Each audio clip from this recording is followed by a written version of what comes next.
Bonjour à toutes et tous, bienvenue sur cette nouvelle session autour de la prise en charge en anesthésie-réanimation du patient à âge élevé. On a la chance de recevoir aujourd'hui sur le plateau Valérie Billard, Christophe Aveline, Nejma Mabrouk-Zarghini et Jean-Michel Constantin pour parler de l'influence du grand âge de nos patients, à la fois sur la partie péri-opératoire au bloc opératoire sur l'anesthésie générale, sur l'anesthésie loco-régionale, sur la stratégie d'analgésie post-opératoire et puis pour les patients qui seraient en soins critiques, avec donc un peu la spécificité de la prise en charge de ces patients vue par ces 4 prismes de la spécialité. Une première partie donc, de présentation des grands points. N'hésitez pas dès maintenant à poser vos questions qu'on reçoit en direct ici et ensuite une séance de discussion avec ces 4 experts chacun sur leur partie. Et donc tout de suite, on commence. Merci Valérie. Et à toi, comment la prise en charge en anesthésie au bloc opératoire sur l'anesthésie générale peut varier chez les patients de grand âge. Merci Marc, merci à l'ISFAR de m'avoir donné l'opportunité de partager avec vous ce sujet qui me passionne. Donc on va voir l'influence de l'âge sur les besoins et les choses recommandées en anesthésie. Alors, le grand âge s'accompagne de modifications physiologiques à peu près de tous les appareils. Au niveau cérébral, il y a une évolution vers l'atrophie corticale, une diminution des neurotransmetteurs, une augmentation de la rigidité vasculaire. Au niveau cardiovasculaire, une augmentation de la masse cardiaque, de la rigidité et une diminution de la performance du système nerveux autonome. Au niveau respiratoire, un certain nombre de modifications des volumes, des clearances et des réflexes comme la réponse à l'hypoxie, hypercapnie et du tonus. Mais ça, on va voir que sur la pharmacologie, ça ne va pas trop nous impacter. Il y a des modifications hépatobiliaires qui ne vont pas nous impacter beaucoup non plus, des modifications rénales qui ne vont pas nous impacter directement, et surtout, des modifications de la composition corporelle, avec, chez le sujet âgé, une diminution du contenu en eau, une diminution de la masse musculaire, une augmentation de la masse grasse, qui vont nous impacter. Alors, ces modifications physiologiques ont des conséquences sur la pharmacologie, elles impactent nos choix en anesthésie. Les modifications sur le système nerveux central vont faire que le sujet âgé est plus sensible aux médicaments de l'anesthésie et qu'il va falloir diminuer les doses, et aussi qu'il est plus à risque de dysfonction cognitive post-opératoire et qu'il va falloir essayer de les prévenir au maximum. Sur le plan cardiovasculaire, il y a une diminution de la tolérance hémodynamique qui fait que tous nos médicaments vont avoir une marge thérapeutique, une fenêtre thérapeutique plus étroite chez le sujet âgé. Et enfin, et surtout, la composition corporelle modifiée va induire des modifications pharmacocinétiques. Alors, on va commencer à voir quels sont les médicaments qui sont autorisés ou pas recommandés chez le sujet âgé. Et pour ça, on va commencer par le préopératoire. On va pouvoir s'appuyer pour ça sur la RFE produite par la SFAR il y a quelques années avec un exemple sur la fracture de l'extrémité supérieure du fémur. Donc, parmi les traitements que prend le malade avant d'arriver à la consultation d'anesthésie, il va falloir identifier ceux qui le mettent à risque de confusion. En gros, les sédatifs à demi-vie longue et tous les médicaments antipsychotiques qui ont peu ou prou des effets anticholinergiques. Et il va falloir, en consultation ou en visite pré-anesthésique, essayer de les alléger sans toutefois les sevrer, parce que le sevrage induit aussi des dysfonctions cognitives. Et puis, s'il faut rajouter des médicaments en préopératoire pour l'anxiolyse, le moins souvent possible. Éviter d'utiliser des agents médicamenteux quand on peut.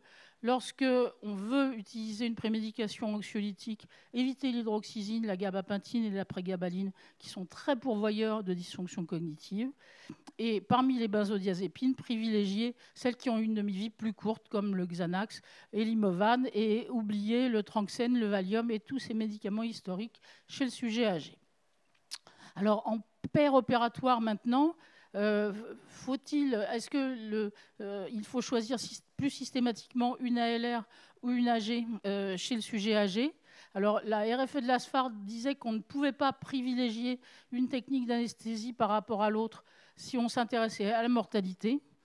Si on s'intéresse à d'autres complications, c'est vrai aussi, mais je sais que mon collègue Christophe va revenir sur ce point dans sa présentation.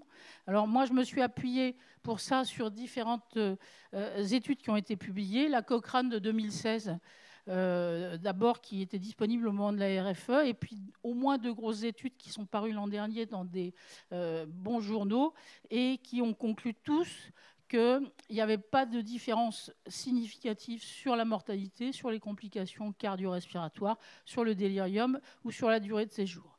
Donc, du point de vue du devenir après, on ne peut pas recommander plutôt une ALR qu'une AG. On a un choix assez libre.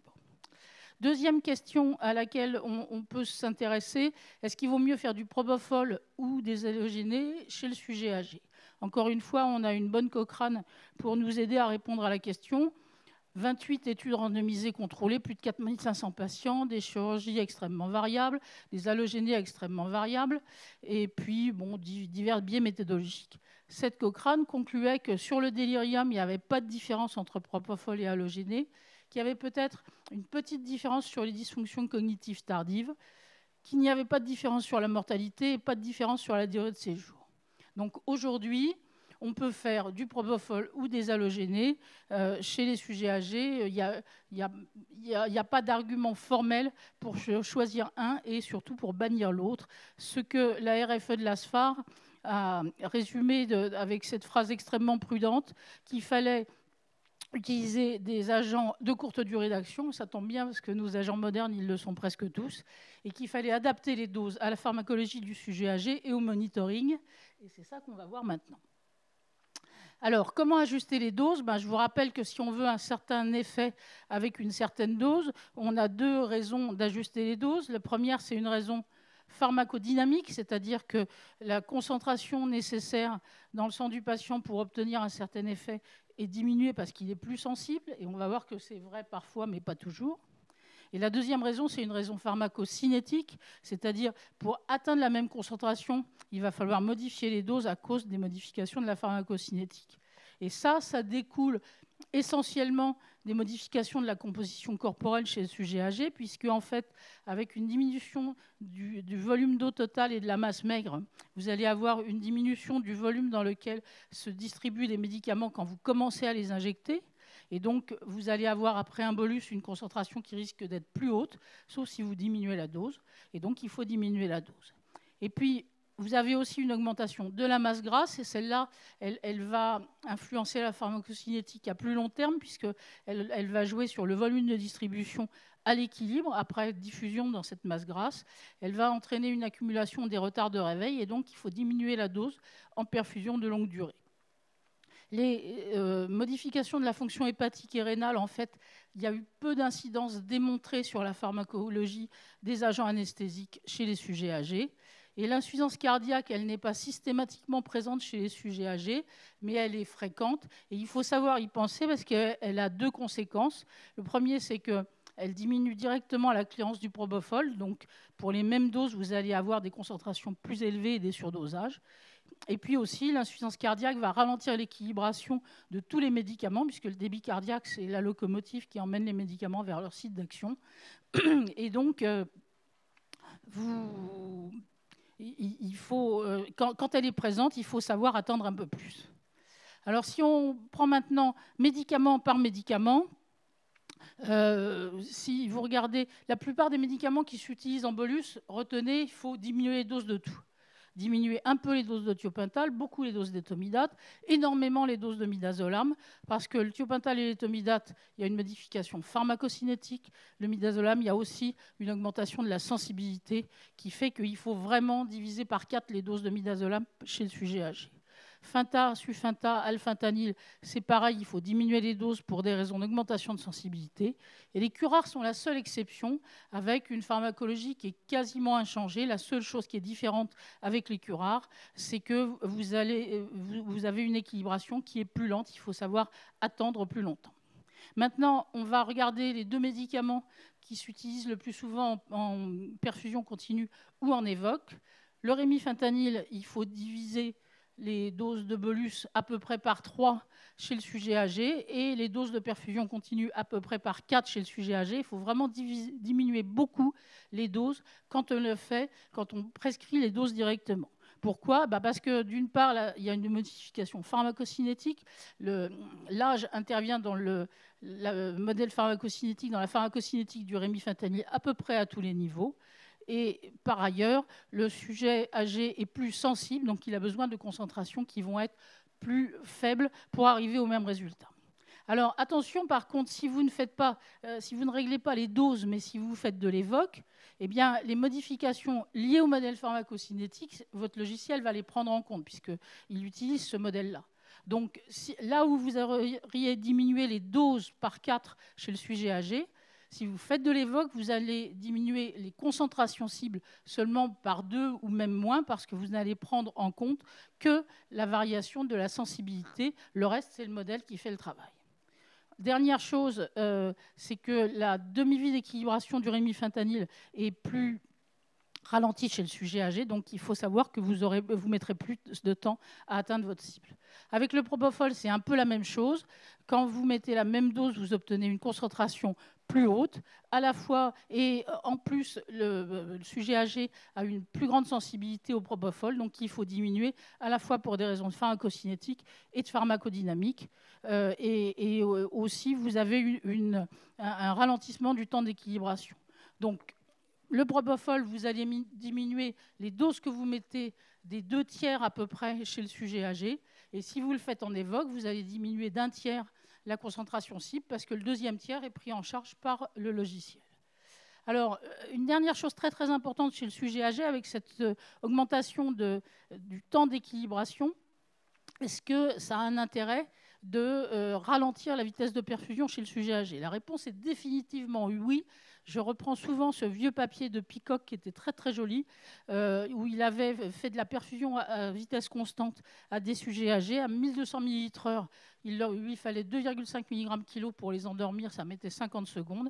À 600 ml/h, donc 10 ml en 1 minute, il lui fallait plus que 1,6 mg/kg et ça mettait 20 secondes de plus. Et à 300 ml/h, il arrivait à les endormir avec 1,2 mg/kg et ça mettait 1 minute et demie. Et à 300 ml/h, la stabilité hémodynamique était bien bien meilleure qu'avec des vitesses de perfusion plus rapides. Donc oui, il faut injecter lentement chez le sujet âgé. Si vous faites de l'évoque, vous pouvez brider votre vitesse de perfusion maximum pour ne pas injecter trop vite. Et vous allez voir que vous allez diminuer les doses dont vous avez besoin et que vous allez améliorer votre stabilité hémodynamique. Dernier médicament, dernière chose, avec quel modèle on fait de l'évoque chez le sujet âgé? Bien entendu avec un modèle qui prend en compte l'âge, donc pas le modèle de marche. Aujourd'hui, le modèle de Schneider qui est dans tous les pouces-seringues, et demain, ou peut-être plus tôt, le modèle d'Elvel qui lui aussi prend en compte l'âge. Dernier médicament où la pharmacocinétique est modifiée, la pharmacodynamique est modifiée chez le sujet âgé, les halogénés. Il faut retenir que la MAC diminue d'environ 6% par tranche de 10 ans.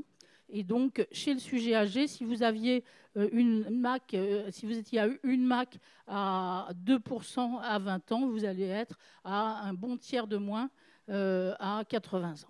Est-ce que vous avez besoin de retenir ça, cette diapo-là précisément? La réponse est non si vous avez des respirateurs modernes. Parce que si vous avez des respirateurs modernes et si vous réglez l'âge du patient dans votre respirateur, la MAC qui est affichée tient compte de cette modification liée à l'âge. Vérifiez, comme ça vous saurez si vous avez un respirateur moderne et vous pourrez en réclamer un à votre chef de service. Dernière diapositive que je voudrais aborder avec vous. Est-ce que ça a un intérêt de monitorer l'EEG? Alors, il y a eu plusieurs grosses études. Pour ça, la première, c'était Engage, qui a été publiée il y a 4 ans, où il comparait des malades où l'anesthésie était ajustée au bis avec des malades où l'anesthésie n'était pas ajustée au bis. Dans un cas, on caracolait autour de 0,7 MAC. Dans l'autre cas, on caracolait autour de 0,8. Et eux avaient trouvé un effet sur la mortalité à 30 jours qui était divisé par 3 ou 4 quand on utilisait le bis. Une autre étude parue presque en même temps qui comparait, elle, des bis qui étaient à 50 avec des bis qui étaient plus profonds à 35, donc qui comparait un groupe où on était autour de 0,6 MAC avec un groupe qui était autour de 0,8, 0,9 MAC. Eux n'ont pas retrouvé d'influence sur la mortalité à 1 an. Dans cette population, ils ont pris une sous-population à qui ils ont fait des explorations de délirium post-opératoire plus poussées. Et là, par contre, dans cette population, ils ont trouvé une incidence sur le délirium du fait d'avoir un BIS et d'avoir un BIS qui n'était pas trop profond, donc centré sur 50. Voilà, donc on peut dire que pour le BIS, il y a un vrai bénéfice à monitorer le EEG chez les sujets âgés pour éviter les surdosages. Donc si vous devez retenir quelque chose sur cette pharmacologie chez les patients âgés, je dirais que toutes les grandes fonctions sont impactées, que ça a une influence sur la pharmacocinétique et sur la pharmacodynamique, donc sur la sensibilité aux médicaments, que le sujet âgé n'a pas de réserve, que ce soit à l'hypovolémie, au surdosage ou autre. Donc on est à fenêtre thérapeutique étroite et il faut piloter l'anesthésie encore plus que d'habitude. Il n'y a pas de médicaments interdits sauf les benzodiazépines à vie longue et les anticholinergiques, mais ça, Nejma en reparlera tout à l'heure. Les doses de presque tous les agents, sauf les curares, doivent être diminuées. Et en évoque, il faut moins diminuer la concentration cible qu'on ne diminuer les doses quand on ne fait pas d'évoque, parce que la deuxième partie de la diminution, la partie pharmacocinétique, est déjà prise en charge par le logiciel. Enfin, il faut se rappeler que chez le sujet âgé, l'administration doit être plus lente que chez le sujet jeune, titrée sur les effets cliniques et sur le monitoring. Je vous remercie. Merci beaucoup Valérie. On va tout